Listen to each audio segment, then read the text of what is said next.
Le kiosque d'Europe 1 avec la brillante Marion Calais pour les régions, Jean-Philippe Ballas, travailleur pour la presse internationale, Axel de Tarlet, ça dépend des jours, Léne de l'Écho, et alors Eva Rock qui passe sa vie devant la télé, on n'en parle même plus. Bonjour à tous. Bonjour Thomas.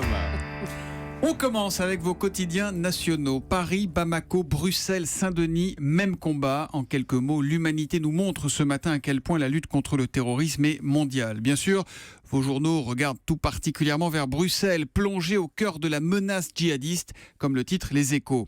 Les témoignages des rescapés des fusillades parisiennes restent toujours aussi forts. Ainsi, aujourd'hui en France, a retrouvé 2 jeunes femmes sauvées car le tueur n'avait plus de munitions. Elles s'appellent Sophia et Barbara. Elles ont été mises en joue par l'un des terroristes alors qu'elles s'étaient cachées en terrasse à la pizzeria Casa Nostra dans le 11e arrondissement de Paris. Kalash à la main, il s'approche, fait encore quelques pas, arrose la vitrine et pointe son arme vers le bas, visant les 2 femmes qui viennent de se jeter sous une table. Du terroriste, elle ne voit que les baskets noires à 20 cm. Le tireur appuie sur la détente, mais le canon ne crache plus une balle. Le chargeur est vide ou l'arme s'est enrayée. La scène, filmée par une caméra de vidéosurveillance, a été diffusée par le Daily Mail. C'est alors que Sophia et Barbara, plusieurs jours après, donc, ont réalisé. Le terroriste a pointé son arme sur leur tête pour les exécuter. L'Union nationale fait la force, titre 20 minutes, qui s'appuie là sur un sondage. 77% des Français verraient d'un bon œil un gouvernement d'Union nationale. On sent toutefois dans vos journaux une volonté d'essayer de passer à autre chose, par exemple au régional qui approche, mais le sujet des attentats les rattrape à chaque fois et ça donne l'impossible campagne pour la Croix.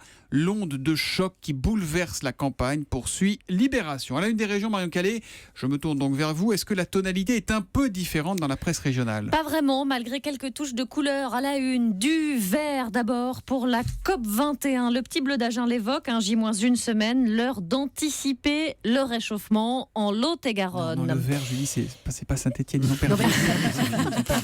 Il y a du rose aussi à la une dans le journal de Saône-et-Loire qui s'intéresse aux agences matrimoniales. Ça marche toujours, d'autant qu'elles récupèrent, paraît-il, les déçus d'Internet. Ah ouais. Et puis du blanc dans la dépêche du midi. Il a neigé ce week-end sur les Pyrénées. Idéal pour lancer la saison. Début décembre, assure le quotidien. Ça ferait du bien, une petite bataille de boules de neige, là, une petite crise d'imbécilité. Bon, l'histoire du jour, qui dit neige dit sapin. Et eux sont sur le pont depuis plusieurs semaines pour couper les plus beaux spécimens. Reportage grâce au bien public dans le Morvan, au cœur de cette forêt qui alimente la France entière, de ces épicéas et autres Nordman qui orneront nos salons. Chez les Nodés, 400 000 arbres vendus, on garantit des sapins de bonne qualité. La sécheresse, paraît-il, n'a eu des conséquences que sur les jeunes arbres. Vous imaginez les Nodés qui vous diraient non, ils sont pas bien, les sapins. Pas très vendeurs, effectivement. Chez les Brizards, production plus modeste, 5 à 5 000 sapins commercialisés chaque année, principalement à Paris, dans les collectivités, avec un constat tout de même assez cinglant. Alors c'est vrai que le chiffre d'affaires est de 100 000 euros, que ça représente une dizaine d'emplois pendant la période, mais quand même, les prix ont baissé, 12 à 15 euros le Nordman d'1,50 m. Il perd pas ses aiguilles, le Nordman, c'est ça ? Oui, exactement. 20 euros ce même Nordman il y a quelques années, d'où les innovations. Et oui, on innove dans le sapin. Il y a des sapins inifugés, paraît-il, et même peints. Une année, se souvient des frères Brizard. Un sapin peint, exactement. Il a fallu peindre des sapins en jaune et rouge. C'était une demande du cirque Grus. D'accord. Et il y a un sac à sapin pour les papins ? C'est ce qu'on appelle un marronnier, finalement.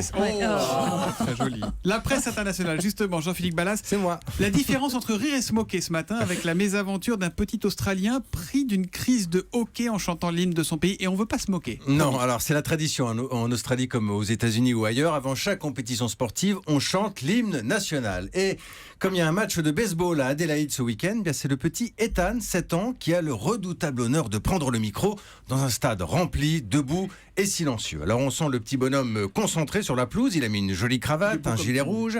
Ça ne plaisante pas, on vous a mis la photo sur Twitter. Enfin, il a une petite tête bizarre quand même et on va très vite comprendre pourquoi. Écoutez. Voilà, ça c'est une crise de hockey et ça va être comme ça pendant 2-3 minutes. Écoutez. Voilà. C'est ce qu'on appelle un petit moment de solitude ou comment transformer un instant solennel en crise de fou rire général. Alors à côté de Ethan, on voit les joueurs qui ont du mal à garder leur sérieux, mais on sent aussi qu'ils encouragent le gamin qui va tenir bon, il va aller jusqu'au bout. Oh, bravo. Alors depuis, la vidéo a fait le tour du monde, elle est diffusée notamment par le Sydney Morning Herald, et le plus drôle sans doute, c'est l'attitude du garçon qui va quitter le stade ovationné et alors nullement traumatisé. Lui, il est très content, il tape dans la main de tous les joueurs. Voilà un petit sujet léger pour commencer la semaine. Il est voilà. trop mignon. Regardez la vidéo sur europe1.fr. Axel de Tarlet s'intéresse décidément à tout. Le Sénat vote la taxe tampon à 5,5%, c'est à lire sur le site du Figaro ce matin. Voilà, donc un sujet très féminin. Ce matin, les sénateurs ont voté samedi la réduction de 20 à 5,5% du taux de TVA sur les serviettes hygiéniques en expliquant qu'il s'agissait là d'un produit de première nécessité qui devait donc être taxé au même titre que les pâtes ou l'abonnement à l'électricité ou au gaz. Mais pourquoi il y a ce pataquès qui dure depuis des semaines? Oui, c'est parce que le gouvernement est contre. Il veut une TVA à 20% sur les tampons en expliquant. Alors c'est l'explication la de mousse à Christian. raser, c'est ça? Voilà, il a eu cette explication très maladroite. Le secrétaire d'État au budget. Il a dit écoutez, la mousse à raser c'est 20%, alors les tampons ça va être 20% pareil. En fait, il n'a pas voulu dire ça. Il n'a pas dit ça. Non, il n'a pas dit ça. Je caricature.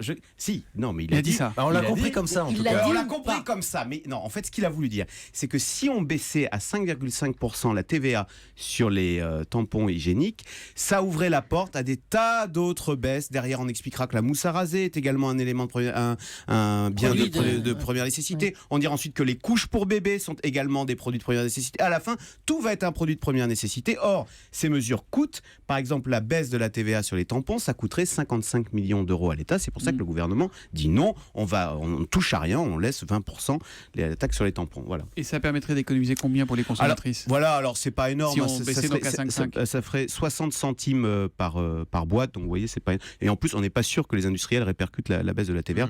Mais vous voyez, comme dit Christian Eckert, c'est un sujet, un débat passionné et pas simple. Et il en sait quelque chose puisqu'il s'est pris des railleries sur Internet suite à sa comparaison avec la mousse à raser. À lire donc sur le site du Figaro. À la télé ce soir, France 4, 20h50. Eva Rock, on n'est plus des pigeons. Oui, et alors parmi les sujets traités dans le magazine de consommation qui est présenté par Claire Barsac, il y a un reportage qui pourrait vous intéresser, même devrait vous intéresser.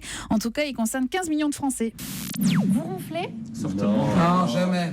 J'en étais sûre quand on pose la question. C'est toujours pareil, c'est non, négatif, négatif, négatif. Pourtant, le ronflement est un problème. Oui, c'est un problème parce qu'il y a même des couples qui se séparent. C'est pas vrai, mais c'est pas vrai. Jean-Philippe, Justine, qui est la journaliste en charge du reportage, elle va acheter toute une série de remèdes qui sont vendus en pharmacie et sur le net. Alors ça va du spray à la bague d'acupuncture en passant par un écarteur nasal.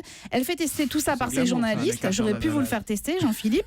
À commencer par la gouttière. Vous savez, ces sortes de prothèses que les rugbyman mettent. Ben, vous pouvez le faire aussi pendant la nuit. Sur les dents. Sur les dents, exactement. Ça empêche de ronfler. Et oui, ça empêche de ronfler. Baver, ça enfin, on va voir. Est-ce que ça marche d'après vous? J'y vais, les nuits, c'est plutôt en mode avion qui décolle, en temps normal. Et avec son orthèse, on n'a pas pu savoir car JB l'a enlevé au bout de 30 minutes. Il ne la supportait pas. Attendez, pourquoi vous dites je ne peux plus supporter ça? C'est Gérard? C'est votre réponse? Mais moi aussi, pareil. Alors écoutez, Dixit, un médecin, la seule solution, c'est quand même l'opération laser. Coût de l'intervention entre 800 et 1000 euros, parce que c'est un peu l'intérêt de ce magazine, c'est que vous avez les tarifs de chaque méthode qui sont évoqués. Alors si j'avoue ne pas avoir été convaincu par le programme hebdomadaire à son lancement, j'avoue qu'avec l'humour qui rythme les sujets, c'est devenu vraiment un rendez-vous super sympathique et informatif. Et puis vous jetterez un coup d'œil à Touche pas à mon sport, nouvelle émission d'Estelle Denis. Oui, exactement, 17h50 et je vous en parle demain. On verra ce que ça vaut. Exactement. Rideau. Sur le poste.